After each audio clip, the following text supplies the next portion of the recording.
जमीयत उलमा हिंद के सदर हजरत मौलाना अरशद मदनी का यह वीडियो कल से सोशल मीडिया पर खूब वायरल हो रहा है। वायरल होने की वजह यह है कि हजरत मौलाना अरशद मदनी ने कल ये बयान दिया है कि वक्फ तरमीमी बिल के खिलाफ सड़कों पर मुसलमानों को नहीं आना चाहिए, क्योंकि मुसलमानों के पास इतनी ताकत नहीं है कि वो सड़कों पर आए। कोई ताकत ऐसी नहीं है कि हम इसको सड़कों के ऊपर लेकर के आए। नाम जमीयत उलमा हिंद इसको इस हैसियत से देखती है। हजरत मौलाना अरशद मदनी के इस बयान पर अब सोशल मीडिया पर खूब हंगामा हो रहा है और हजरत मौलाना अरशद मदनी के इस बयान की मुखालफत की जा रही है। आखिरकार हजरत मौलाना अरशद मदनी के इस बयान की क्यों मुखालिफत की जा रही है, इस पूरे मामले को समझने के लिए आप समीउल्लाह खान के इस आर्टिकल को देखिए। समीउल्लाह खान ने इस आर्टिकल में लिखा है कि हजरत मौलाना अरशद मदनी साहब का एक अफसोसनाक बयान, वक्फ कानून के खिलाफ मुसलमानों का सड़कों पर उतरना मुफीद नहीं है। क्या इस बयान से आरएसएस को फायदा पहुंचेगा? कल रात से कई लोग मुझे हजरत मौलाना अरशद मदनी साहब का एक बयान भेज रहे हैं जिसमें उन्होंने वक्फ कानून के खिलाफ सड़कों पर उतरकर एहतजाज करने को गलत करार दिया है और सिर्फ अदालती कोशिश पर इख्तिफा करने की पॉलिसी बयान की है। यह बयान इतना गलत है कि मोदी सरकार और उसकी एजेंसियों को अब यह पैगाम जा चुका है कि खुद मुसलमानों की इतनी बड़ी शख्सियत वक्फ कानून पर एहतजाजी मुजाहिरों के खिलाफ है। अब एहतजाज करने वालों का कितना असर होगा और मीडिया उसको लेकर एहतजाज करने वाले मुसलमानों के खिलाफ कैसी नफरत फैलाएगा। मौलाना मोहतरम ने अपने बयान में फरमाया है कि हमारे पास कोई ऐसी ताकत नहीं है कि हम उसको वक्फ कानून के खिलाफ लड़ाई को सड़कों के ऊपर लेकर आए। ना हम और ना जमीयत उलमा इसको इस हैसियत से देखती है, लेकिन कानूनी एतबार से हमें कोर्ट का रुख करना चाहिए। आज हम कोर्ट के अंदर चले गए और मैं ये समझता हूं कि सबसे पहले हम ही कोर्ट के अंदर गए हैं। मैं इस बात को आवाम तक पहुंचाना चाहता हूं कि हम किसी भी मसले को लेकर सड़कों पर नहीं आते। हम ये समझ रहे हैं कि सड़कों पर आना मुसलमानों के लिए मुफीद नहीं है। हम कोर्ट में जाते रहे हैं और हमें अल्लाह के फजल से सुप्रीम कोर्ट से पूरी हुकूक मिलते रहे हैं। मौलाना अरशद मदनी साहब का यह बयान साफ तौर पर all India Muslim personal board की पॉलिसियों के खिलाफ है, क्योंकि इस मामले में आम्मतुल मुस्लिमीन से सड़कों पर उतरने की अपील बोर्ड ने की है। मौलाना अरशद मदनी साहब का मौक़िफ़ बेहद अफसोसनाक है। ऐसा लगता है कि वो अब मिल्लत की क़ियादत का सबसे बड़ा काम या कारनामा अदालतों में पिटीशन दाखिल करने को ही समझ रहे हैं। हालांकि हमारे जैसे बेहद छोटे लोग भी जो मिल्ली कामों में लगे रहते हैं, वो अच्छे से अच्छे वकीलों के जरिए दुनिया की बड़ी अदालतों में ये काम अंजाम दे सकते हैं। इसे क़ियादत नहीं, एक जुडिशियल एक्टिविज्म कहते हैं। इस काम को जमीयत उलमा हिंद जैसी क़ियादत की आखिरी जिम्मेदारी समझ लेना बहुत ही गलत सोच है। इतने से काम को क़ियादत का हक अदा कर देने वाला काम समझना खुद अपनी हुदूद और उफुक को इंतहाई छोटा करके पेश करने वाली गलती है। सुप्रीम कोर्ट में एक पिटीशन फाइल करके ये जतलाना कि सबसे पहले हमने किया है, यह हजरत मौलाना की शख्सियत के शाया निशान भी नहीं है। मौलाना मोहतरम ने फरमाया है कि हम अल्लाह के फजल से सुप्रीम कोर्ट में पूरे हुकूक मिलते रहे हैं।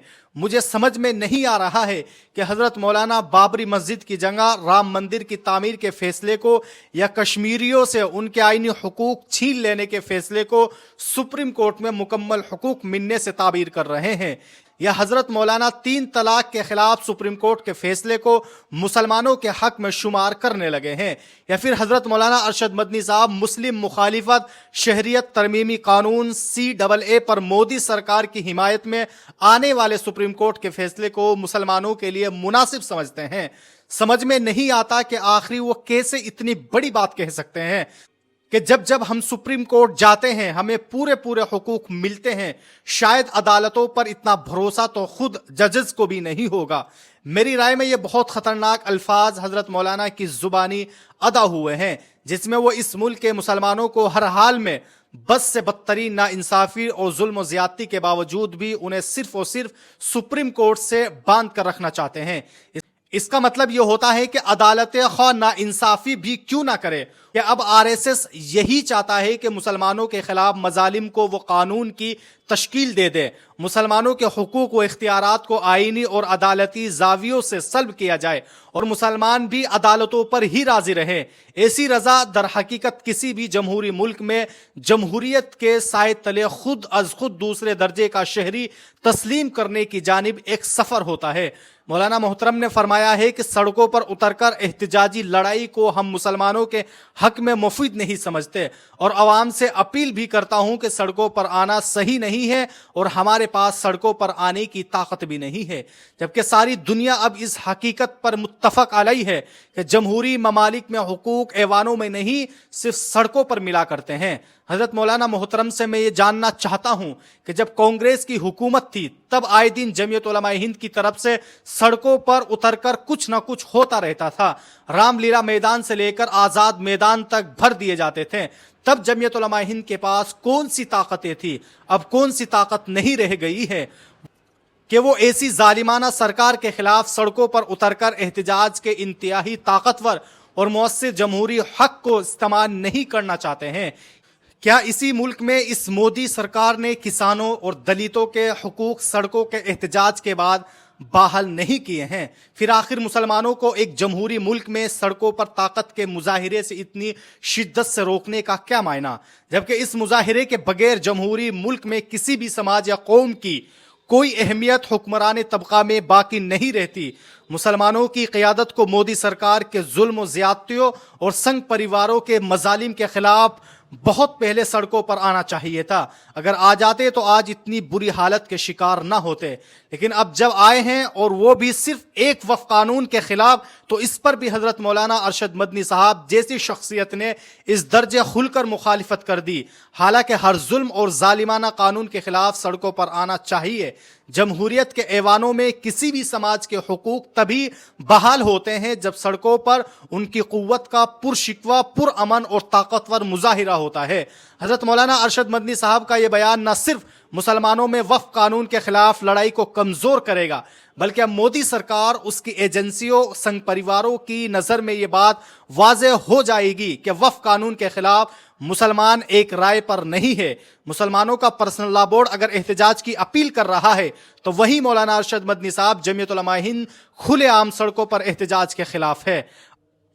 اس صورت میں احتجاج کرنے والوں کو بآسانی نشانہ بنایا جا سکتا ہے۔ یہ صورتحال اب عام مسلمان میں احتجاجی مظاہرے کو لے کر کنفیوژن پیدا کرے گی، کیونکہ حکومت اور سنگ کی مشنریاں اب اس بیان کو اپنے فائدے کے لیے عام مسلمانوں میں پھیلائیں گے۔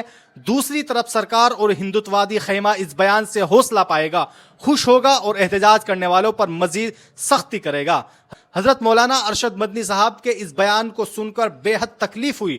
ملک و سسٹم کی موجودہ صورتحال اور ہندوتوادی تنظیموں کے کام کرنے کے طریقوں پر جو بھی نظر اور تجربہ ہے، اس کی روشنی میں واقف ہوں کہ اس بیان سے کتنا نقصان پہنچ سکتا ہے۔ کم از کم حضرت مولانا ارشد مدنی صاحب جیسی شخصیت کو پرسنل لا بورڈ کی پالیسی کے خلاف عوامی سطح پر ایسا بیان جاری نہیں کرنا چاہیے تھا۔ سمیع اللہ خان۔ تو بہرحال دوستو، آپ سب لوگوں نے دیکھا کہ کس طرح سمیع اللہ خان نے حضرت مولانا ارشد مدنی کے اس بیان کے تعلق سے پورا معاملہ سمجھایا کہ کیوں حضرت مولانا ارشد مدنی نے جو بیان دیا ہے وہ غلط ہے۔ آپ سب لوگ حضرت مولانا ارشد مدنی کے اس بیان کے تعلق سے اپنی کیا رائے رکھتے ہیں؟ آپ لوگ بھی ہمیں کمنٹ باکس میں ضرور بتائیں۔